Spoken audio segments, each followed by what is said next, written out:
जय हिंद साथियों, बिहार पुलिस के लिए महत्वपूर्ण प्रश्न है। आज के जो सेट है उसमें से 30 क्वेश्चन का एक सेट बनाया गया है। ये आज है प्रैक्टिस सेट है, आज लूसेंट का सेट नहीं लिया गया है। आपके चैनल पे दोनों वीडियो अपलोड होता जा रहा है, एक लूसेंट का एक प्रैक्टिस सेट का। प्रत्येक दिन एक 30 क्वेश्चन का एक प्रैक्टिस सेट अपलोड किया जा रहा है और 25 क्वेश्चन का लूसेंट का एक सेट प्रैक्टिस किया जा रहा है। दोनों ही वीडियो चाहे तो प्रत्येक दिन देख सकते हैं। बिहार पुलिस के लिए महत्वपूर्ण प्रश्न होता है, आप चाहें तो चैनल पर जाके चेक कर सकते हैं। दोनों ही प्रश्न लूसेंट का एक प्लेलिस्ट बना दिया गया, प्रैक्टिस सेट का एक चलो प्लेलिस्ट बना दिया गया। दोनों प्लेलिस्ट को जाकर चेक कर सकते हैं। सारा प्रश्न इंपॉर्टेंट रहता है, उससे बाहर एक भी प्रश्न नहीं आने वाला। आप चाहे तो प्रत्येक दिन प्रैक्टिस कर सकते हैं, चेक कर लीजिए चैनल पे जाके। सारा प्रश्न इंपॉर्टेंट रहता है, 110% गारंटी आने वाला प्रश्न रहता है। एक भी प्रश्न ऐसा नहीं कि जो नहीं आने वाला प्रश्न होता है। आप चाहे चैनल पे जाके चेक कर लीजिएगा। चलिए हम आगे आपको सेशन में चलते हैं। इस सेशन में आज आपको देखने को 30 क्वेश्चन मिलेगा। बहुत ही महत्वपूर्ण प्रश्न होता है, ठीक है। आप चलिए देखना स्टार्ट कर दीजिएगा। सेशन अच्छा लगता हो एक लाइक एंड सब्सक्राइब कर दीजिएगा, अपने दोस्तों को शेयर भी कर दीजिएगा। आपका समय हम नहीं बर्बाद करने वाले हैं, डायरेक्ट चलिए क्वेश्चन की ओर पे। चलिए क्वेश्चन को देखिए और अच्छे से टिक कर लीजिएगा और राइट आंसर जो होगा कमेंट में बता दीजिएगा। क्वेश्चन कहता है निम्नलिखित में से कहाँ स्पूत नहीं है, बताते चलिएगा राइट आंसर क्या होगा। निम्नलिखित में से कहाँ स्पूत नहीं है, राइट आंसर बताते चलिए राइट आंसर क्या होगा। देखिए इसका राइट आंसर क्या होगा सभी बता दीजिएगा। ये जो है राइट आंसर हो जाएगा रांची हो जाता है, ऑप्शन नंबर ए हो जाएगा। निम्नलिखित में से कहाँ स्पूत नहीं है, रांची में स्पूत नहीं है, ठीक है। राइट आंसर हो जाए ऑप्शन नंबर ए। 2 का क्वेश्चन देखते चलिएगा। 2 नंबर का क्वेश्चन क्या कह रहा है, निम्नलिखित में से कौन सी पुस्तक जो है जवाहरलाल नेहरू ने नहीं लिखी है। 4 ऑप्शन में से राइट आंसर क्या होता है सिर्फ बता दीजिएगा। क्वेश्चन आपसे पूछा जा रहा है कि कौन सी जो पुस्तक है जवाहरलाल नेहरू जी ने नहीं लिखी है। देखिए 4 ऑप्शन में से राइट आंसर क्या होता है बताते चलिएगा। राइट आंसर कॉमेंट बता दीजिएगा सभी, ठीक है। देखिए 2 नंबर जो राइट आंसर होता है सभी बताते चलिए राइट आंसर क्या होता है। इसका जो है right answer option B number हो जाएगा। इसका ऑप्शन नंबर आपका बी नंबर हो जाता है। माई एक्सपेरिमेंट विथ ट्रूथ हो जाता है, जो महात्मा गांधी जी ने लिखे हैं। ये देखिए इसका जो है आंसर हो जाता है ऑप्शन नंबर बी नंबर हो जाएगा। महात्मा गांधी ने लिखा है। माई एक्सपेरिमेंट विथ ट्रूथ हो जाता है और महात्मा गांधी जी का।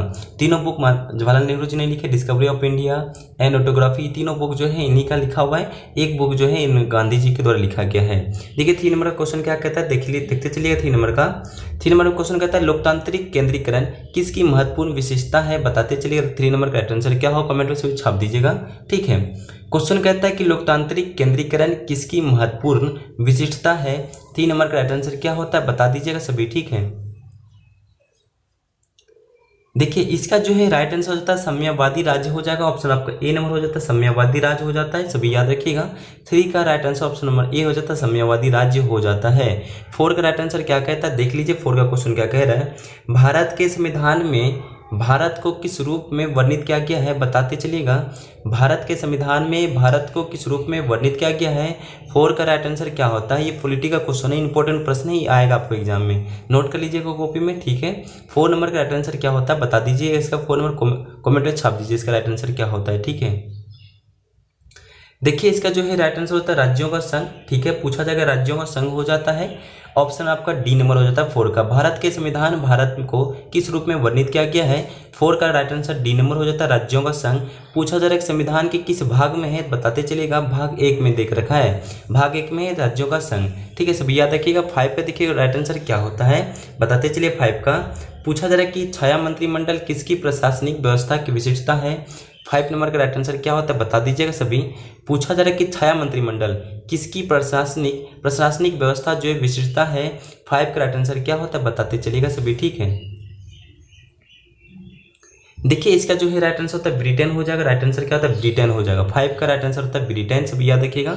हम 6 नंबर का क्वेश्चन देखते हैं क्या कहता है। 6 नंबर का रूसी क्रांति का प्रारंभ किस शहर से हुआ है। रूसी क्रांति का प्रारंभ जो है किस शहर से हुआ है बताते चलिएगा। राइट आंसर क्या होता है, ठीक है। देख लीजिए रूसी क्रांति का प्रारंभ किस शहर से हुआ है। 6 नंबर राइट आंसर क्या होता है। इसका जो है राइट आंसर होता है option number A Saint Petersburg हो जाता है। ऑप्शन आपका ए नंबर हो जाएगा। क्वेश्चन कहता है कि रूसी क्रांति का प्रारंभ किस शहर से हुआ है। राइट आंसर होता है ए नंबर सेंट पीटर्सबर्ग हो जाएगा, सभी याद रखिएगा।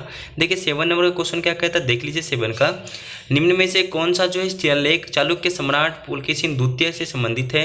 7 का राइट आंसर क्या होता है बताते चलिएगा, ठीक है। देखिए 7 का जो राइट आंसर होता है कमेंट में छाप दीजिएगा। 7 का क्वेश्चन कहता है समझ लीजिए अच्छे से, निम्न में कौन सा जो शिलालेख है चालुक्य सम्राट ठीक है।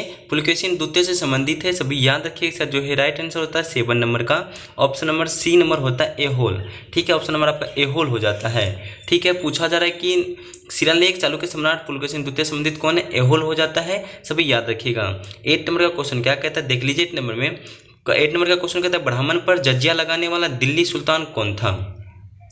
8 नंबर का क्वेश्चन कहता है ब्राह्मण पर जजिया लगाने वाला दिल्ली सुल्तान कौन था। 8 नंबर का जो राइट आंसर होता है बता दीजिएगा राइट आंसर क्या होता है 8 नंबर का, ठीक है। देखिए इसका जो है राइट आंसर हो जाता है option number B, Firoz Tughlaq हो जाता है, सभी याद रखिएगा। बहुत अच्छा क्वेश्चन था हिस्ट्री का। क्वेश्चन कहता है ब्राह्मण पर जजिया लगाने वाला दिल्ली सुल्तान कौन था, फिरोज तुगलक हो जाता है, सभी याद रखिएगा। 9 नंबर का क्वेश्चन क्या कहता है देखते चलिए। 9 नंबर का निम्नलिखित में से कौन सा जो है पल्स सिटी के नाम से जाना जाता है, सभी याद रखिए। 9 नंबर का क्वेश्चन क्या कहता है, पूछा जा रहा है पल्स सिटी के नाम से कौन जाना जाता है। देखिए 4 ऑप्शन में से राइट आंसर क्या होता है बता दीजिएगा। एक क्वेश्चन आप लोग बता दी पिंक सिटी से कौन जाने जाते हैं, सभी याद रखिएगा, ठीक है। देखिए इसका जो है राइट आंसर हो जाता है हैदराबाद हो जाएगा, सभी याद रखिए। पल्स सिटी के नाम से कौन जाने जाते हैं, हैदराबाद जाने जाते हैं, ठीक है। आपसे क्वेश्चन कहते हैं पिंक सिटी को जयपुर के नाम से जाने जाते हैं, सभी याद रखिएगा। हम लोग 10 नंबर का क्वेश्चन क्या कहता है देख लीजिए। 10 नंबर में कह रहा है कि राइडर कप किस खेल से खिलाड़ियों को दिया जाता है, बता दीजिएगा। राइडर कप किस खेल के खिलाड़ियों को दिया जाता है। 10 नंबर का राइट आंसर क्या होता है बता दीजिएगा, सभी ठीक है। देखिए 10 का राइट आंसर हो जाता है ऑप्शन नंबर डी, गोल्फ हो जाता है, सभी याद रखिएगा। गोल्फ खिलाड़ियों को दिया जाता है। क्वेश्चन कहता है राइडर कप जो है किस खेल खिलाड़ियों को दिया जाता है, तो गोल्फ खिलाड़ियों को दिया जाता है। 10 का डी नंबर हो जाता है राइट आंसर। देखिए 11 नंबर का क्वेश्चन क्या कहता है देख लीजिए। 11 में निम्न में से किसने मनसबदारी व्यवस्था का सूत्रपात क्या था, बता दीजिएगा। 11 का क्वेश्चन अच्छे समझ लीजिए, क्वेश्चन पूछा जाने वाला प्रश्न है। निम्न में किसने मनसबदारी व्यवस्था का सुपात्र किया था, बता दीजिएगा। देखिए इसका जो है राइट आंसर होता है अकबर हो जाता है, सभी याद रखिए। ऑप्शन नंबर सी नंबर होता है अकबर हो जाएगा। क्वेश्चन कहता है मनसबदारी व्यवस्था जो है अकबर ने सुपात्र किया था, सभी याद रखिएगा। 11 नंबर का सी नंबर होता है। 12 का क्वेश्चन क्या कहता है 12 नंबर का देख लीजिएगा। यूरोप में आलू की पैदावार किसने शुरू की थी। यूरोप में आलू की पैदावार किसने शुरू की थी। 12 नंबर का जो राइट आंसर होता है बता दीजिए कमेंट में, सभी ठीक है। देखिए इसका जो है राइट आंसर स्पेनिश हो जाता है, सभी याद रखिए। ऑप्शन नंबर सी नंबर हो जाए स्पेनिश, याद रखिएगा। यूरोप में आलू की पैदावार किसने शुरू की थी, स्पेनिश ने क्या था, सभी याद रखिए। सी नंबर हो जाए राइट आंसर। चलिए 30 नंबर का क्वेश्चन क्या कहता है देख लीजिए। 30 नंबर का क्वेश्चन क्या कह रहा है। 30 में कहता है कि बिहार की सीमा से लगने वाला भारत के राज्यों की संख्या क्या है, बता दीजिएगा। क्वेश्चन कहता है बिहार की सीमा से लगने वाला भारत के राज्य की संख्या क्या है, बता दीजिए राइट आंसर क्या होता है। देखिए इसका जो है राइट आंसर 3 होता है, ऑप्शन आपका सी नंबर हो जाएगा। बिहार की सीमा से लगने वाला भारत का राज्य जो है 3 है। तीनों का नाम हो जाता है उत्तर प्रदेश, झारखंड, वेस्ट बंगाल मतलब पश्चिम बंगाल, याद रखिएगा। UP, Jharkhand, West Bengal, U से यूपी हो जाता है उत्तर प्रदेश, झारखंड, वेस्ट बंगाल, पश्चिम बंगाल हो जाता है, तीनों याद रखिएगा आप सभी, ठीक है। देश पूछा जाता तो नेपाल, बिहार के सटा हुआ कौन सा देश है, नेपाल हो जाता है, सभी याद रखिए। सब क्वेश्चन पूछे जाने वाला प्रश्न होता है बार बार। 14 का क्वेश्चन क्या कहता है देख लीजिए। 14 में कहता है उपभोक्ता संरक्षण अधिनियम 1986 में किस वर्ष संशोधन किया गया था, बता दीजिएगा। क्वेश्चन बहुत इंपॉर्टेंट क्वेश्चन है। कहता है उपभोक्ता संरक्षण अधिनियम 1986 में किस वर्ष संशोधन किया गया था। 14 नंबर का राइट आंसर क्या होता है बता दीजिएगा सभी, ठीक है। देखिए इसका जो है राइट आंसर डी नंबर तो 1991 हो जाता है। ऑप्शन नंबर आपका डी हो जाए 1991 हो जाएगा, सभी याद रखिएगा। 1991 में संशोधन किया गया था उपभोक्ता संरक्षण अधिनियम, ठीक है, सभी याद रखिएगा।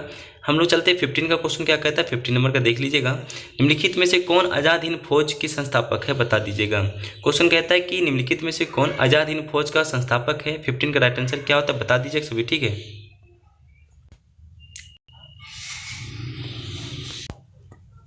चलिए 15 के क्वेश्चन को समझ लीजिए अच्छे से। निम्नलिखित में से कौन आज़ाद हिंद फौज का संस्थापक है, इसका जो राइट आंसर हो जाता है सभी बता दीजिए और सभी को पता भी होगा। इसका जो है राइट आंसर बी नंबर होता है सुभाष चंद्र बोस हो जाता है, ठीक है, सभी याद रखिएगा। आज़ाद हिंद फौज का संस्थापक सुभाष चंद्र बोस हो जाता है, याद रखिएगा सभी। ऑप्शन नंबर बी होता है। 16 का क्वेश्चन क्या कहता है देख लीजिए। 16 नंबर का पूछा जा रहा है कि भारतीय अशांति का जनक किसे समझा जाता है, बता दीजिएगा राइट आंसर क्या होता है। क्वेश्चन कहता है कि भारतीय अशांति का जनक किसे समझा जाता है। 16 का क्वेश्चन क्या कहता है बता दीजिएगा सभी। 16 नंबर का राइट आंसर क्या होगा। देखिए इसका जो है राइट आंसर होता है बाल गंगाधर तिलक हो जाता है। ऑप्शन नंबर आपका ए नंबर हो जाता है बाल गंगाधर तिलक। भारतीय अशांति का जनक किसे समझा जाता है? बाल गंगाधर तिलक को समझा जाता है, सभी याद रखिएगा। 17 नंबर का क्वेश्चन क्या कहता है देख लीजिए। 17 नंबर कहता है कि ऑब्सिडियन, एंडेसाइट, ग्रेबो और फेराइट क्या है बता दीजिएगा। 17 नंबर का क्वेश्चन क्या कहता है? क्वेश्चन को एक बार समझ लीजिए। आपसे क्या कहता है? ऑब्सिडियन, एंडेसाइट, ग्रेबो और फेराइट क्या है? 17 नंबर राइट आंसर क्या होता है बता दीजिएगा सभी, ठीक है। देखिए इसका जो है राइट आंसर हो जाता है अग्नि चट्टान हो जाता है, सभी याद रखिए। ऑप्शन नंबर आपका बी नंबर होता है अग्नि चट्टान हो जाता है, सभी याद रखिए। 17 नंबर का ऑप्शन नंबर बी नंबर होता है अग्नि चट्टान। 18 का क्वेश्चन क्या कहता है देख लीजिए। 18 नंबर का क्वेश्चन कहता है जहाँ कानून नहीं वहाँ सुंदरता नहीं, यह किसने कहा था बता दीजिएगा। 18 नंबर राइट आंसर क्या होता है? क्वेश्चन कहता है जहाँ कानून नहीं वहाँ सुंदरता नहीं है, यह किसने कहा था? 18 का राइट आंसर क्या होता है बता दीजिएगा सभी, ठीक है। देखिए इसका जो है राइट आंसर हो जाता है डी नंबर, जॉन लॉक ने बोला थी बात, ठीक है। किसने कहा था? जॉन लॉक ने कहा है। 18 का राइट आंसर डी नंबर था जॉन लॉक। हम लोग चलते हैं 19 नंबर का क्वेश्चन क्या कहते हैं। 19 नंबर में भारत का कौन सा पड़ोसी देश है जो 26 मार्च को अपना स्वतंत्रता दिवस मनाता है बता दीजिएगा। 19 नंबर क्वेश्चन कहता है भारत वह कौन सा पड़ोसी देश है 26 मार्च को अपना स्वतंत्रता दिवस मनाता है बता दीजिए। 19 नंबर का क्वेश्चन क्या कहता है? कि ये है आपका बांग्लादेश हो जाता है, याद रखिए। ऑप्शन नंबर ए नंबर तक बांग्लादेश, सभी याद रखिएगा। पूछा जा रहा है भारत का कौन सा पड़ोसी देश है जो 26 मार्च को अपना स्वतंत्रता दिवस मनाता है? बांग्लादेश को। बांग्लादेश कब आजाद हुए थे? 1971 में, सभी याद रखिएगा। हम लोग चलते 20 नंबर क्वेश्चन क्या कह रहा है। 20 में क्वेश्चन कहता है निम्नलिखित में से क्या हम भारत के लोग, इस वाक्य शुरू होता है। 20 नंबर क्वेश्चन अच्छे समझ लीजिए। क्वेश्चन कहता है निम्नलिखित में से क्या हम भारत के लोग, इस वाक्य से शुरू होता है। 20 नंबर राइट आंसर क्या होता है बता दीजिएगा सभी, ठीक है।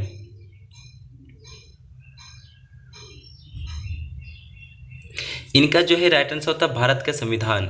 ऑप्शन नंबर सी होता है भारत का संविधान से शुरू होता है, ठीक है, सभी याद रखिएगा। 20 नंबर का ऑप्शन नंबर सी नंबर होता है, सभी याद रखिएगा। हम चलते 21 का क्वेश्चन कहता है सरकारिया आयोग जो संबंधित है बता दीजिएगा। सरकारिया जो आयोग संबंधित है 21 का क्वेश्चन क्या कहता है बता दीजिएगा। राइट आंसर क्या होता है? देखिए 21 का क्वेश्चन कहता है केंद्र राज्य संबंध से होता है ये आयोग के ऑप्शन नंबर ए हो जाता है। पूछा जा रहा है कि सरकारी आयोग जो संबंधित है केंद्र राज्य से संबंध है, सभी याद रखिएगा। केंद्र और राज्य दोनों से संबंध है। 21 का राइट आंसर ऑप्शन नंबर ए होता है। 22 का क्वेश्चन क्या कहता है देख लीजिएगा। चिटगांव संयंत्र का नृत्य क्या है? क्वेश्चन कहता है कि चिटगांव जो संयंत्र है नृत्य क्या था। 22 का राइट आंसर क्या होता है बता दीजिएगा। बहुत ही महत्वपूर्ण प्रश्न है, ठीक है। देखिए इसका जो है राइट आंसर होता है डी नंबर सूर्य सेन से। ऑप्शन नंबर आपका डी नंबर था सूर्य सेन ने किया था ऐसा। चिटगांव संयंत्र का नृत्य किसने किया था? सूर्य सेन ने किया था। ऑप्शन नंबर डी नंबर हो जाता है, सभी याद रखिएगा। हम चलते 23 का क्वेश्चन क्या कह रहा है देख लीजिएगा, सीधे बता दीजिएगा। 23 का क्वेश्चन क्या कहता है, सॉरी इसमें रिजर्व बैंक होना चाहिए, मिस्टेक हो चुका है यहाँ पे, भारतीय रिजर्व बैंक होना चाहिए, ठीक है। यहाँ पे तो टाइपिंग मिस्टेक हो चुका है, यहाँ पे लिखिएगा रिजर्व बैंक हो जा रहा है।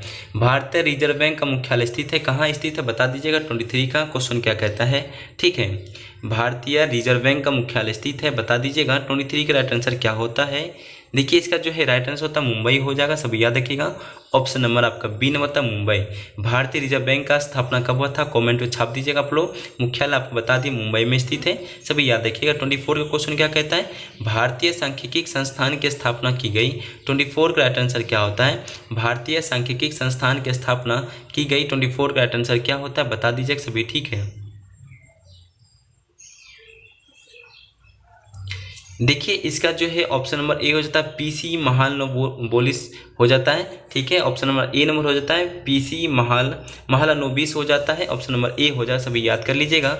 और ठीक है 24 का ऑप्शन नंबर ए हो जाता है भारतीय सांख्यिकी संस्थान की स्थापना किसने की थी? पीसी महालनोबिस हो जाता है, याद रखिएगा।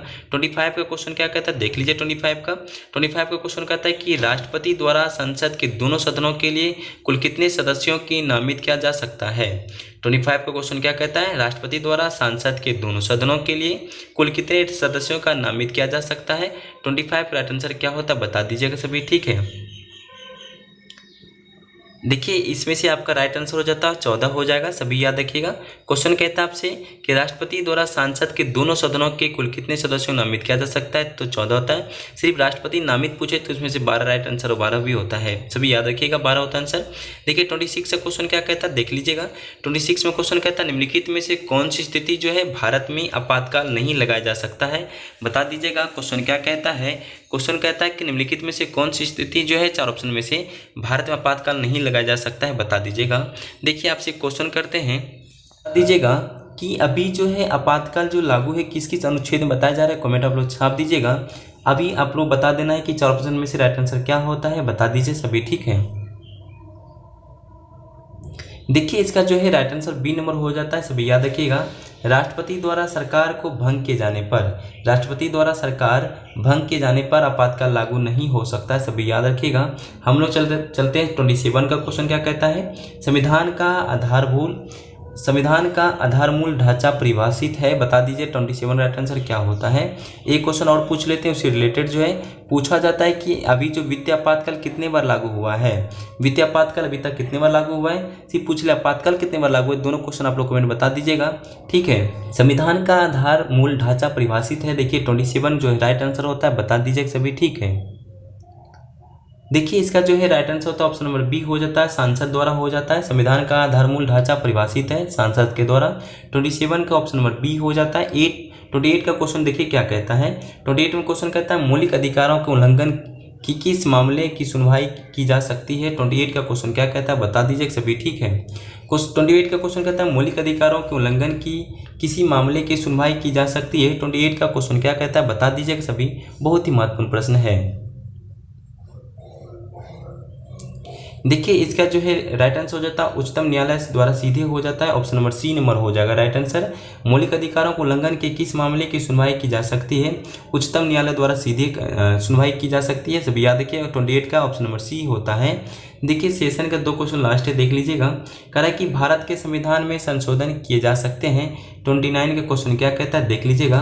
भारत के संविधान में संशोधन किए जा सकते हैं, 29 का क्वेश्चन क्या कहता है बता दीजिए सभी, ठीक है। देखिएगा ऑप्शन नंबर आपका सी हो जाता है सांसद के द्वारा, सभी याद रखिए भारत के संविधान संशोधन किए जा सकते हैं सांसद के द्वारा।